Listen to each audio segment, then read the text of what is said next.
পবিত্ৰ শাওণ মাহ কোনো এটা শুক্ৰবাৰে এই উপায় অৱশ্যেই কৰক। নমস্কাৰ, জীৱন ৰেখা চেনেললৈ স্বাগতম জনাইছোঁ। ধনৱান হ'বলৈ পৰিশ্ৰম কৰিব লাগিব। পৰিশ্ৰমৰ লগতে মা লক্ষ্মীৰ কৃপা থাকিব লাগিব। অতি আৱশ্যক মা লক্ষ্মীৰ কৃপা। বিনা পৰিশ্ৰমত কোনেও একো নাপায়। তেনে ব্যক্তিত মা লক্ষ্মীয়েও ভাল নাপায়।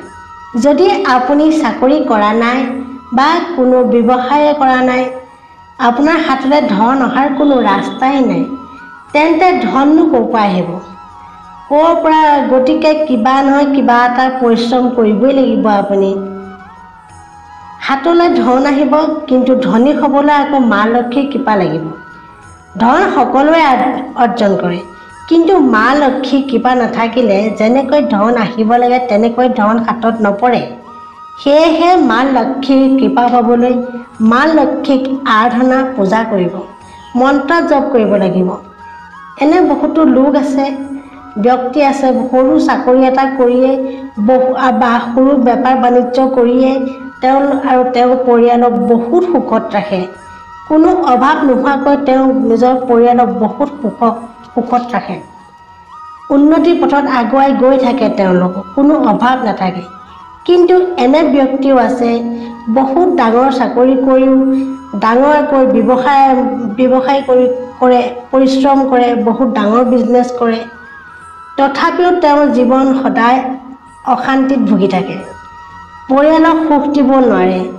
তেওঁলোকৰ ধন অপব্যয় হয় বা ব্যৱসায়ত ধন অপব্যয় হয়, লোকচান হয়। তেওঁলোকৰ পৰিশ্ৰম সদায় অথলেই যায়। তেওঁলোকৰ ভাগ্যই লগ নিদিয়ে, মা লক্ষ্মীৰ কৃপাই নাথাকে। গতিকে মা লক্ষ্মীৰ কৃপা পাবলৈ মন্ত্ৰ জপ কৰা আৰু বিশেষ কিছুমান উপায় আছে, যিবোৰ কৰিলে ফল পায়। আজি মই এটা বিশেষ উপায় আপোনালোকৰ আগত শ্বেয়াৰ কৰিম, যিটো ভক্তি আৰু একাগ্ৰতাই কৰিলে নিশ্চয় ফল পাবই। বন্ধু বান্ধৱীসকল, যদি এই উপায়টো কৰে তেন্তে চাকৰিৰ ক্ষেত্ৰত অৱশ্যেই সফলতা পাব, বেপাৰত অধিক লাভৱান হ'ব, আৰ্থিক উন্নতিত আপোনাৰ স্থিতি টনকিয়াল হ'ব। বিশেষকৈ মা লক্ষ্মীৰ কৃপাত ধন হাতলৈ অহাৰ বাট মুকলি হৈ যাব, কৰ্মৰ স্থান মুকলি হৈ যাব, কৰ্ম কৰিবলৈ হেঁপাহ হ'ব। তাৰোপৰি যদি আপুনি ধাৰত পোত খাই আছে, আৰ্থিক নাটনিত ধনৰ সমস্যাত ভুগি আছে, তেন্তে অতি সোনকালে এই উপায় কৰক, নিশ্চয় সফল হ'ব। জীৱনলৈ চমৎকাৰ আহি যাব। মা লক্ষ্মীৰ কৃপা পাবলৈ শুক্ৰবাৰেই আটাইতকৈ উত্তম দিন। যি ব্যক্তি অধিক ধন টকা পইচা পাবলৈও এই উপায় কৰিব পাৰে পাবলৈ হ'লে।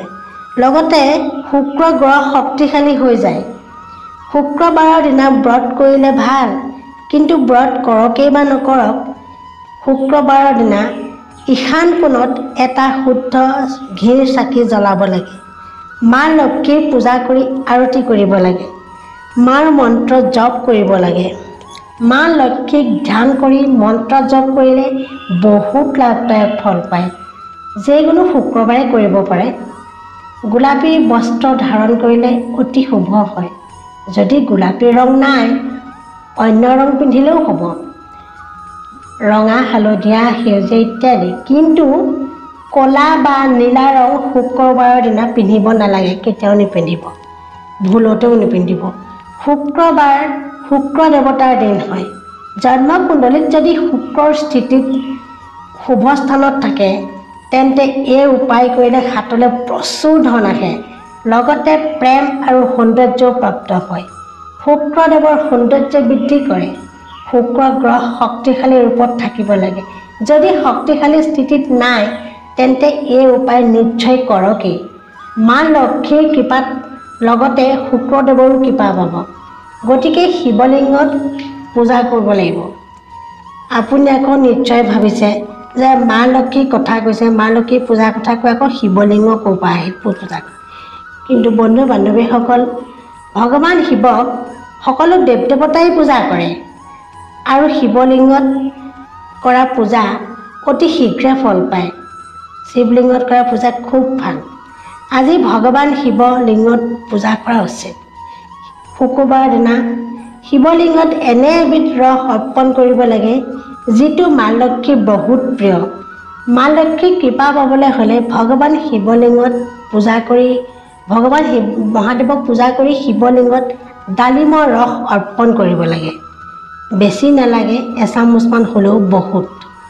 মা লক্ষ্মীৰ ডালিমৰ ৰস অতি প্ৰিয়। ভগৱান শিৱক আপুনি আগতে যেনেকৈ পূজা কৰিব, মন্দিৰত কৰিব পাৰিলে খুব ভাল। গা পা ধুই আৰু আপোনালোকে শিৱক পূজা কৰিব, তাৰপিছত ডালিমৰ ৰস অৰ্পণ কৰিব। এইটো যদি মন্দিৰত কৰিব পাৰে তেতিয়াহ'লে খুব ভাল। আপোনাৰ মন্দিৰত কৰা পূজা অতি শীঘ্ৰে ফল পায়। বাৰু আপুনি য'তেই নকৰক, প্ৰথমে শিৱলিংগত পূজা কৰিব, জল অৰ্পণ কৰিব, তাৰপিছত ডালিমৰ ৰস অৰ্পণ কৰিব। যেতিয়া ডালিমৰ ৰস অৰ্পণ কৰিব তেতিয়া মা লক্ষ্মীক ধ্যান কৰিব। তাৰপিছত তাতে ৰৈ 3 বাৰ শ্ৰী সূক্ত পাঠ কৰিব লাগে। মই লিখি দিছোঁ। যদি এই মন্ত্ৰ পাঠ কৰিব নোৱাৰে, নিজে গাবলৈ অসুবিধা পায়, তেন্তে আপুনি আপোনাৰ মোবাইলটো লৈ যাব আৰু সেইটো চাৰ্চ কৰি দিলে তাত শ্ৰী সূক্ত মন্ত্ৰ পাঠ বুলি, লক্ষী সূক্ত মন্ত্ৰ পাঠ বুলি আপুনি চাৰ্চ কৰি দিলেই আহি যাব মন্ত্ৰ বুলি। তেতিয়া আপুনি শুনিলেও হ'ব। এই মন্ত্ৰটো শুনিলেও আপুনি বহুত ভাল। এই মন্ত্ৰ মা লক্ষ্মীৰ অতি প্ৰিয়। এই মন্ত্ৰ গালে মা লক্ষ্মী বহুত প্ৰসন্ন হয় আৰু আপোনাৰ মনোকামনা পূৰ্ণ কৰে। ঘৰলৈ ধন অহাৰ বাট মুকলি কৰে। গতিকে আজি বা কোনো শুক্ৰবাৰে শিৱলিংগত পূজা কৰোঁতে পূজাত শ্ৰী সূক্ত মন্ত্ৰ জপ কৰিব লাগে। এই উপায় বহুত শক্তিশালী উপায়, শ্ৰেষ্ঠ উপায় বুলি কয়। কোনো শিৱ মন্দিৰত যদি এই উপায় কৰিব পাৰে তেতিয়া আপোনাৰ জীৱনত কোনো দিনেই টকা পইচাৰ নাটনি নহয়। শুক্ৰবাৰে কৰিব লাগে। ভগৱান শিৱক প্ৰিয় মাহ শাওণ মাহ। এই শাওণ মাহৰ পৰাই আৰম্ভ কৰক। শাওণ মাহতে কোনো এটা শুক্ৰবাৰত আৰম্ভ কৰিব। একেৰাহে 7টা শুক্ৰবাৰ যদি কৰে তেতিয়া আপোনাৰ সকলো দুখ দূৰ হ'ব। যদি আপুনি মহিলা হয় তেন্তে মাহেকীয়া হ'লে নকৰিব। যদি অতি সোনকালে ফল পাবলৈ হ'লে এই শুক্ৰবাৰে আপুনি নিশ্চয় কৰক। বহুত সমস্যাত যদি ভুগি আছে বেছিকৈ, তেন্তে প্ৰতিদিনেই কৰিবচোন। প্ৰতিদিনেই ডালিমৰ ৰস শিৱলিংগত অৰ্পণ কৰিলে আৰু শ্ৰী সূক্ত মন্ত্ৰ জপ কৰিলে, একেৰাহে 43 দিন যদি কৰে এই উপায়, আপোনাৰ হাতলৈ প্ৰচুৰ ধন আহিব। জীৱনলৈ বহুত পৰিৱৰ্তন আহিব। আপোনাৰ সকলো মনোকামনা পূৰ্ণ হ'ব। আপোনাৰ যি আপুনি বিচাৰে তাকেই পাব। খালি আপুনি 43 দিন একেৰাহে কৰিব লাগিব। শিৱ মন্দিৰত গৈ যেনেকৈ আপুনি শিৱ পূজা কৰিব, তাৰপিছত ডালিমৰ ৰস অৰ্পণ কৰিব আৰু ডালিমৰ ৰস অৰ্পণ কৰি শ্ৰী সূক্ত মন্ত্ৰ জপ কৰিব। মই যিটো লিখি দিছোঁ, যদি নিজে জপ কৰিব নোৱাৰে মোবাইলটো অন কৰি চাৰ্জ কৰি দিব। মোবাইলটো অন কৰি চাৰ্জ কৰি তাত শুনিলেও হ'ব। শুনিলেও আপুনি বহুত ফল পাব। বহুত চমৎকাৰী উপায়। আপুনি যি বিচাৰে তাকে পাবলৈ সক্ষম হ'ব। ভক্তি আৰু একাগ্ৰতা লাগিব। খালি বিশ্বাস নহ'লে আপুনি কৰি লাভ নাই। সকলোৱে এই উপায় কৰিব পাৰে। মাত্ৰ মহিলাই মাহেকীয়া হোৱাকেইদিন নকৰিব। আপোনাৰ জীৱনলৈ বহুত পৰিৱৰ্তন আহিব। কৰি চাওকচোন। শুক্ৰবাৰে আপোনালোকে মা লক্ষ্মীৰ মন্ত্ৰ। গতিকে আশা কৰোঁ ভিডিঅ'টোৱে কিছু উপকৃত কৰিব। নমস্কাৰ।